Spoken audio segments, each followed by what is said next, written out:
Good morning, everybody. It's Merritt with Master One Coaching, and I'm here live streaming from Fort Worth, Texas, this morning, as I'm traveling in the almost post-COVID era, and I'm so happy to have Peter Heymann joining me this morning. And he is from. Are you in New York or New Jersey? Yes, Nyack, New York, just outside the Nyack, city. New York. That's right. Good morning, Peter. Thank you so much for joining us this morning. Good morning, Mary. It's a pleasure to be here. We are going to jump right in here. What I always ask first is for our guests to give us a little bit of background information on you. So go ahead and tell us how you got to where you are. Well, I'll try to be brief. My story is kind of a back to the future story. When I graduated college, I ran a youth program. I was the director of a personal growth center in Connecticut for teenagers. And I loved it. I just loved it. I don't know about you and also the viewers. I wasn't raised to think in terms of life purpose. So I didn't know that I was actually living my purpose. I just knew I loved it. Didn't make any money. So I was about to get married. I figured I'd better learn how to learn how to make money. So that's when I entered sales, marketing, and advertising, 30-year career in those fields. And I liked it, did very well. My wife and I raised 2 sons. All that's good stuff, but was it my life purpose? I didn't even know until decades later what that question was. Anyhow, so I found my way back to my future through doing some volunteer counseling work in the community. I realized that's really what I'm intended to do, or what my purpose is. And then I went for some training to become a coach, and 2 different aspects of training. One was one-on-one with a wonderful coach named Maura Leon, and also Landmark Worldwide. You may be familiar with that. It's great tools for living. And that's when I learned, hey, it's never too late. Live your purpose. And so I went into coaching about 8 years ago, and I couldn't be happier. I love it. Fantastic. And I know when you and I talked before about all this, we talked a lot about the lessons that we learn along the way in terms of when our eyes are opened to, to other people's experiences. You alluded earlier to not being raised with the idea of life purpose. And when we start to understand what intentionality, what kind of experiences and depth and profound lessons and the lenses through which intentionality can provide real meaning in our life, right? There's all kinds of new nuances and just this idea of belonging to a greater sense of purpose in the world and the universe really affords us. And you and I spoke specifically about a couple of different moments in your career that were particularly profound ahas for you. And I mentioned that when I sent out my email about you joining us this morning. You talked about your experience with undoing racism. Do you want to talk a little bit more about that? Sure. I've been really fortunate along the way, kind of stumbling into great people that had an impact on me. And when my wife and I moved around a lot around the country, mostly for my marketing career. When we settled back on the East in the Hudson Valley, I found an incredible organization in New City, New York. It used to be called Volunteer Counseling Services. Now it just goes by the initials VCS. And that's where I became a volunteer counselor. That's when I began to discover what was really I was intended to be on this earth for. And as part of that, I was exposed to an amazing organizer, amazing woman, amazing teacher, mentor. Her name is Phyllis B. Frank. And for over 40 years, she's been organizing around social justice issues. She was part of that organization, Volunteer Counseling Services.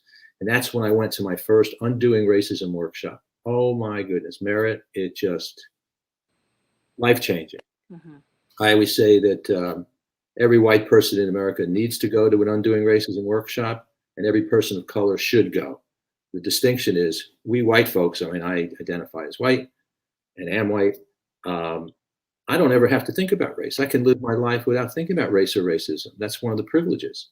So it's really important for white people to have our eyes open.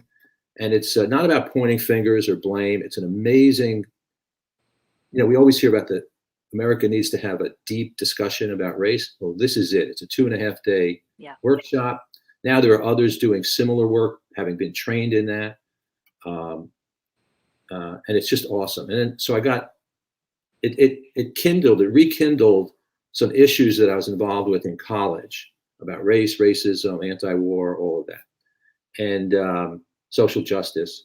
And it just turned me on. And so I became an organizer for the workshops in the Hudson Valley area. I went on to get training to be a leader of the Undoing Racism workshops. Unbelievable experience traveling the country when they needed, a white guy to be part of the team, because we always have a multiracial. So I said, Pete, can you go to Houston? Can you go to Maryland? An amazing 2.5-year experience I had doing that. So that's what opened me up to all of that.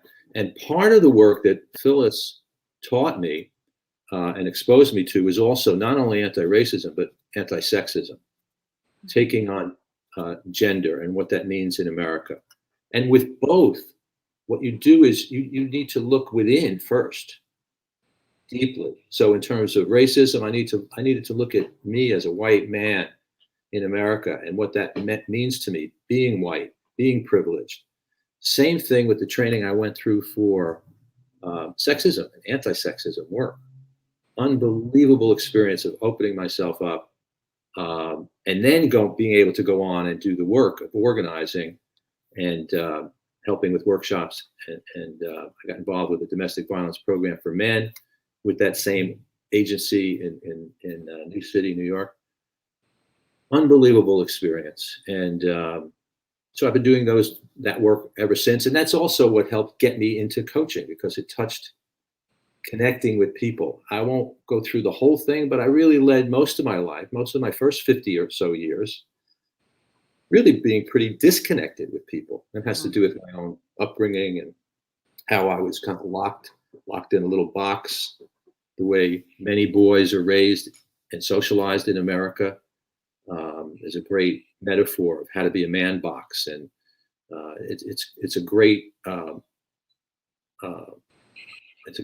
tool to use to realize what we do to our little boys as we raise them and socialize them to be men.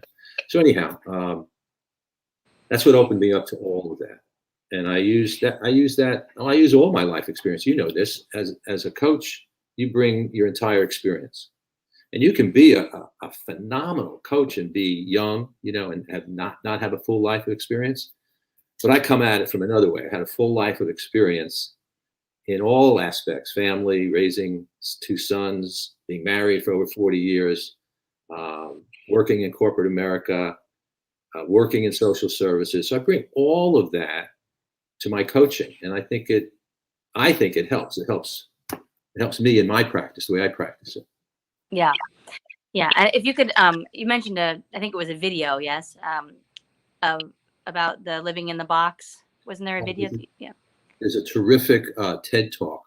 TED Talk, yes. One of the leaders whom I used to work with years ago, about 20 years ago, in Nyack, in Rockland County.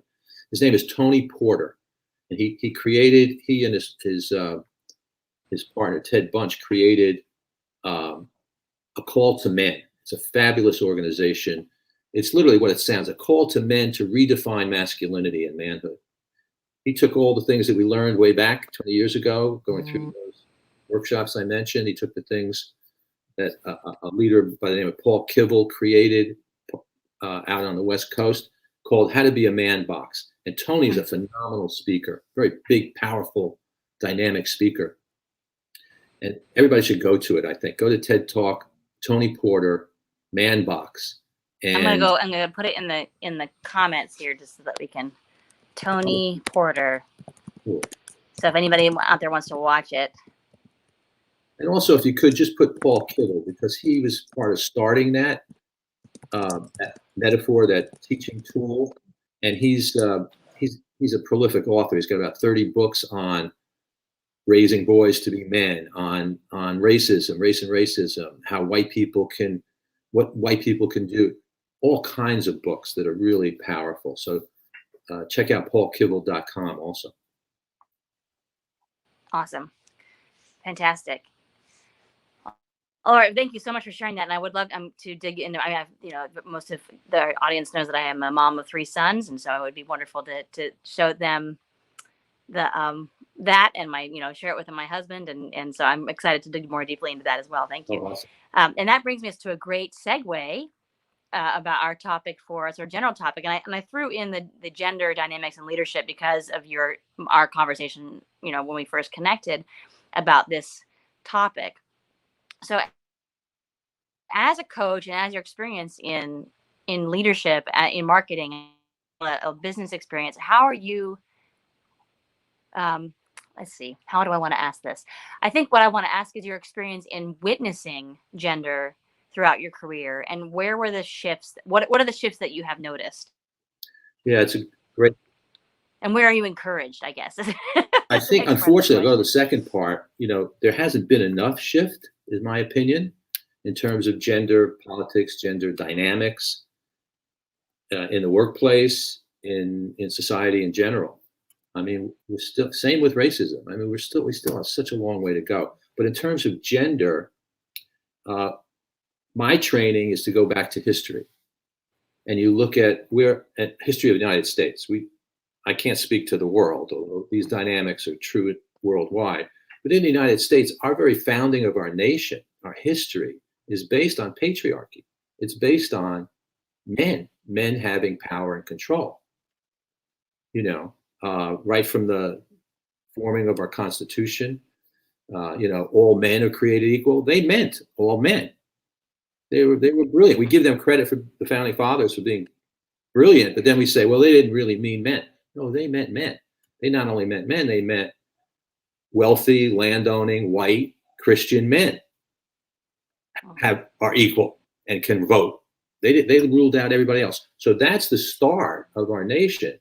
And unless we face that will continue and has continued to this day. So in the work that I was trained to do in terms of domestic violence work with court-ordered men, we talked about issues like this. And it's like, it's the connection, the domestic violence or the abuse of power, however you want to look at it, that we see in 2021 is directly linked to that sexism that formed and that patriarchy and white supremacy that formed our nation. And until we face it, it just continues. So then you cut fade to 2021.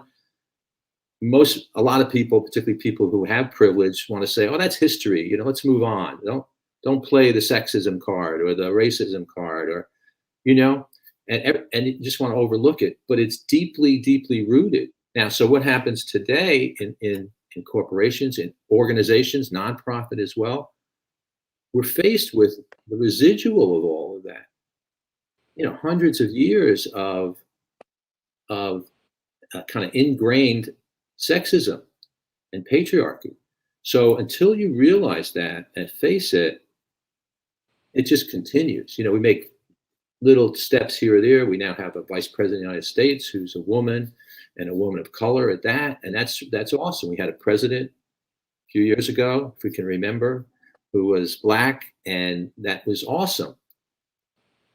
But look what's deeply rooted in our society. So I don't want to necessarily get into all the politics of it, but that's really important. But in terms of corporate and leadership and dynamics, it all has a residual. People, I'll cut to kind of a different kind of way of looking at it. When you interview people, there's a tendency to hire yourself. We all we don't say it, but we kind of like ourselves. We like our background, and we talk to people from our own background easier.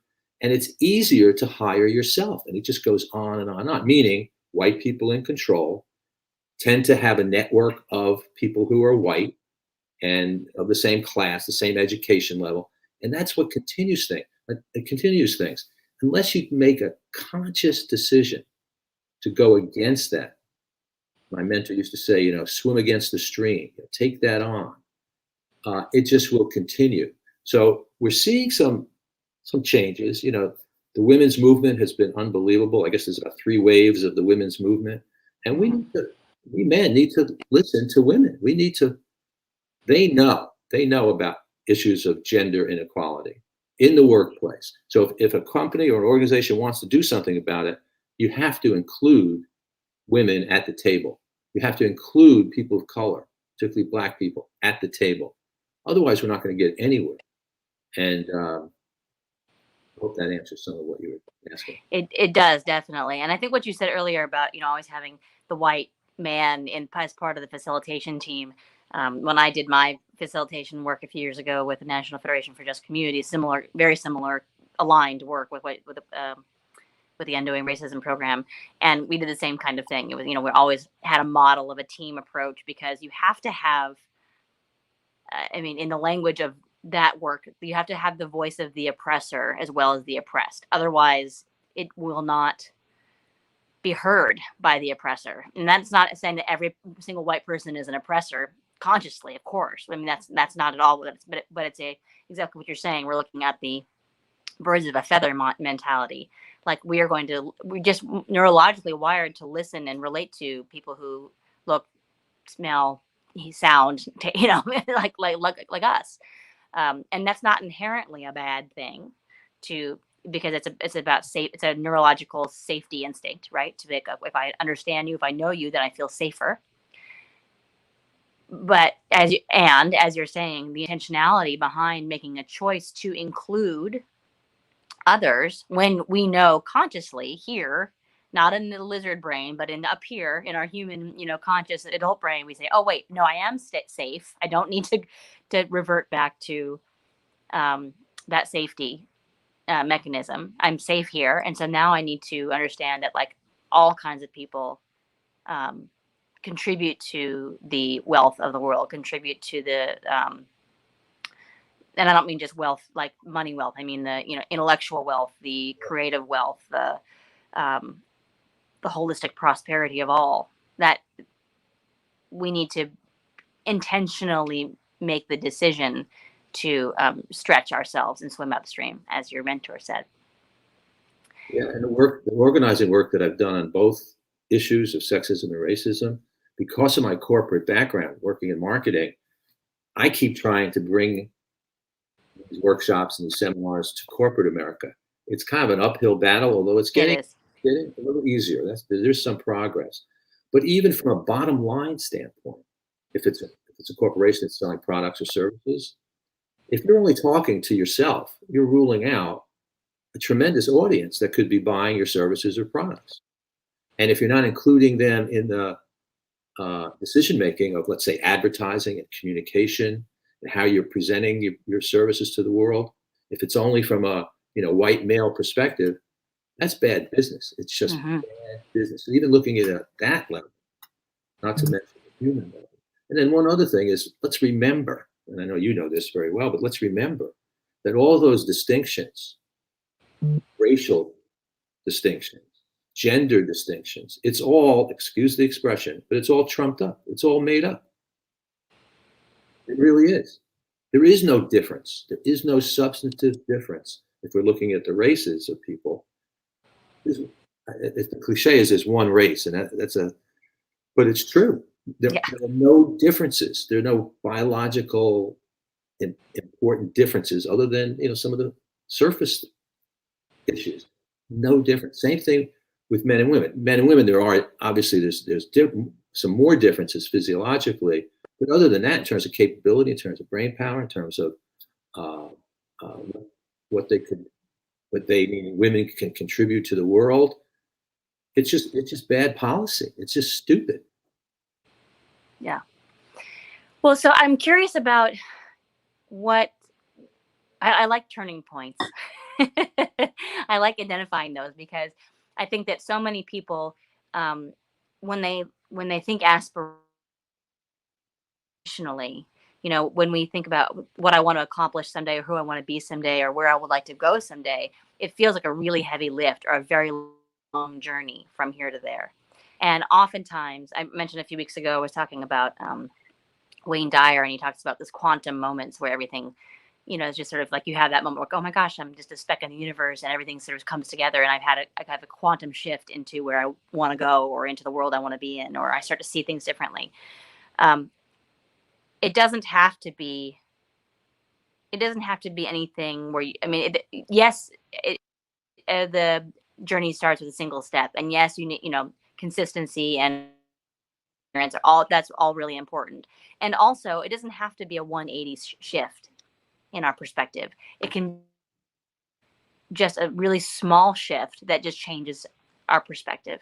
So could you talk a little bit about how that happened Oh, for wow, you? that's a big question. Thank you. And you mentioned Dr. Wayne Dyer. One of my favorite quotes is, "When you change the way you look at things, the things you look at change." And I think that's his quote, but at Yeah. least he used it a lot. It's actually, it was his adaptation of an Einstein quote, but Okay. yes. Awesome. I knew some smart person thought of it, but it's really true. Yeah.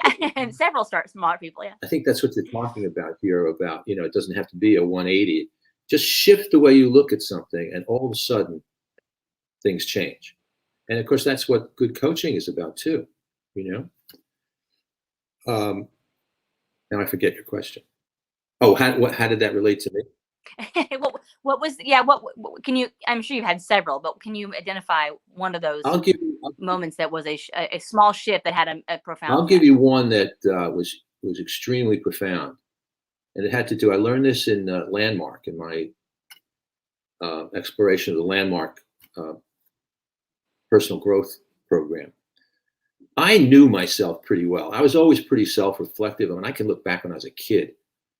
I used to think about myself. I used to think about my friends, how we relate to each other. It's interesting as I look back. I even organized little circles to say how we really felt. These are a group of guys, and we used to meet toward the end of the day and kind of confront each other and support each other. So I had that kind of feeling in myself. So I knew myself. I believe in counseling. I believe in coaching. I've had all kinds of counseling and coaching myself. If you're not open to that, I don't think you're a very good coach. You don't really live coaching. And it was the Landmark experience. So I knew a lot. I could tell you to your bored silly about what, as Landmark talks about it, what the drama in my life was. And I had it nailed. I knew it. Blah blah blah blah blah blah. What I didn't realize when I learned from Landmark is yes, it's important to know how you got to be the way you are from your environment, from your socialization, from the way you were raised, from your life experience. But it's just as important, and for me, it was even more important to finally realize how I learned not to be in order to navigate that drama. And it was that not to be, I was denying my true self. I used to actually say, and I mean out there to the world, anybody who'd listen, I don't need anybody. I'm fortunate. I have Lois, that's my partner. I have Isaac. I have Gabriel, my two sons. I don't need anyone else. And I went, quite a few years, decades saying that. And I really believed it until I looked at how I learned to be. Yes, I knew that. How I learned not to be was to push down all those feelings and needs about connection. And there were reasons Mm-hmm. for it. I'll bore you at another time with what they were, but it meant a lot to me to figure it out. And that was like the missing jigsaw puzzle pieces. And I finally realized I could add back, hey, I have feelings. I have needs. I have wants. I need other people. I need to connect to other people. I denied that. I kept people at an arm's length until I realized that. Now look what I do for my purpose and my livelihood, coaching, group and individual coaching. It's never too late.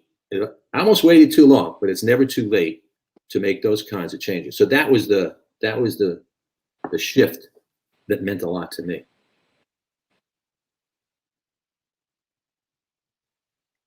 Yeah.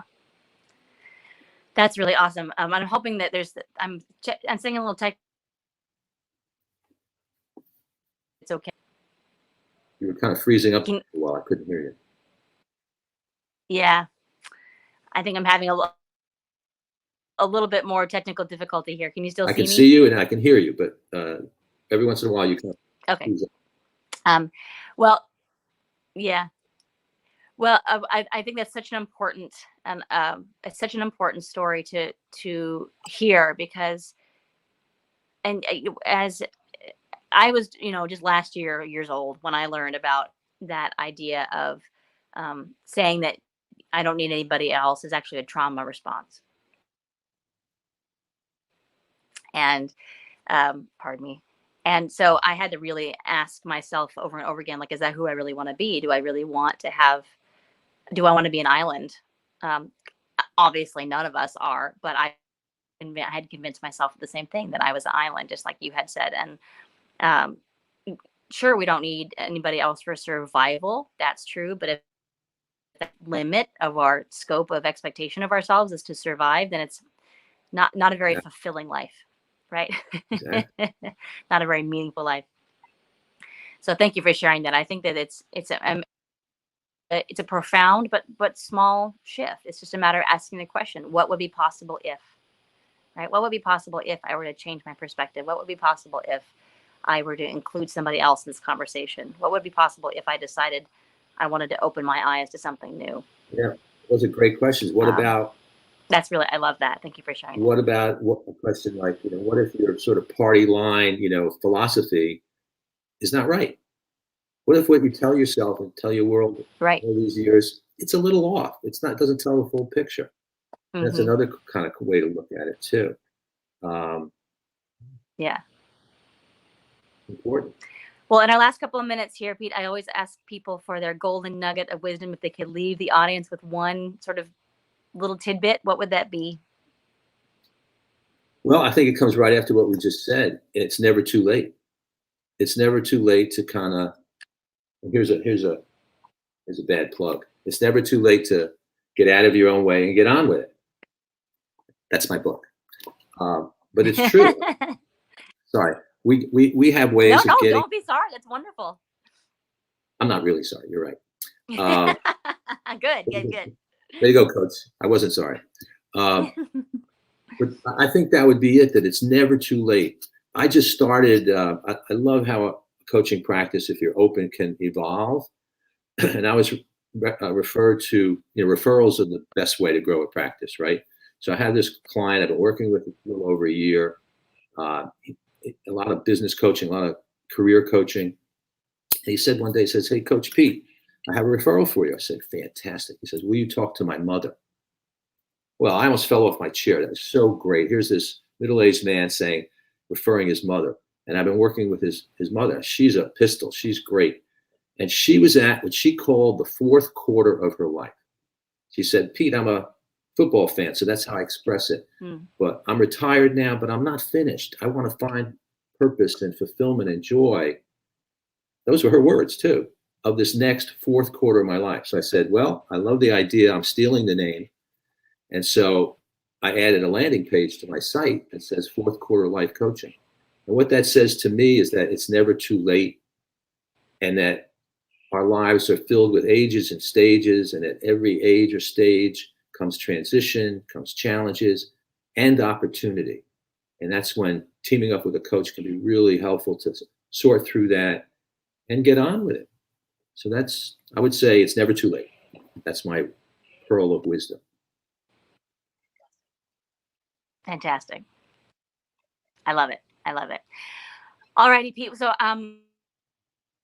your book, can we get it on Amazon, or where can we pick that up? Oh, I didn't hear that. where can we get your book?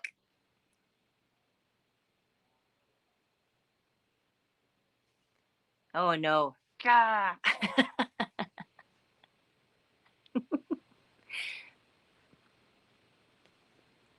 Can you hear me? I can hear you now. Yeah. Okay. Where I was just gonna ask, where can we get your book? Oh, well, it's on Amazon.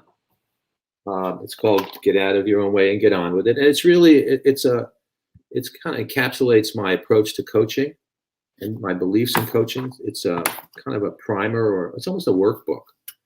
So I urge people, people want to reach out to me, I can get it to you as an ebook if that's important. That's the way you want to read it. But you can get it in book form or Kindle on Amazon.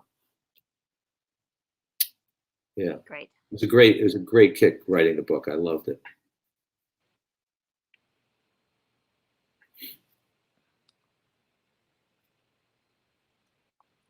I think that I'm losing my connection here. So I just wanted to say thank you so much, Peter, for being here today. I hope you can hear me. I would love I'd to love have to you come back. back. I love talking with you. And I looked up something in my emails yesterday. You and I were connected 6 years ago through the Undoing Racism workshop organizing. I found emails that you were on and with me and others. I almost In Beacon. in Beacon. Isn't that great? Yes. So our path. I thought that was true. Yeah, yeah. So it's great. Yeah. It's great to reconnect. I think you're doing amazing work, and it was a pleasure being on with you. I'd love to do it again. There's so much we could talk about. Thank you. Yes, and hopefully I will have my technical. There's always something on this with my lives, and right now I'm traveling, so it's a little bit challenging. But at any rate, I would love to have you back, and thank you so much for being here. I'm going to wrap it up today, but if you want to catch the replay with Pete, please do that. We'll have an edited version come out soon. And have a great Friday, everybody. And we will see you next week on Leadership Live. Thanks, everybody.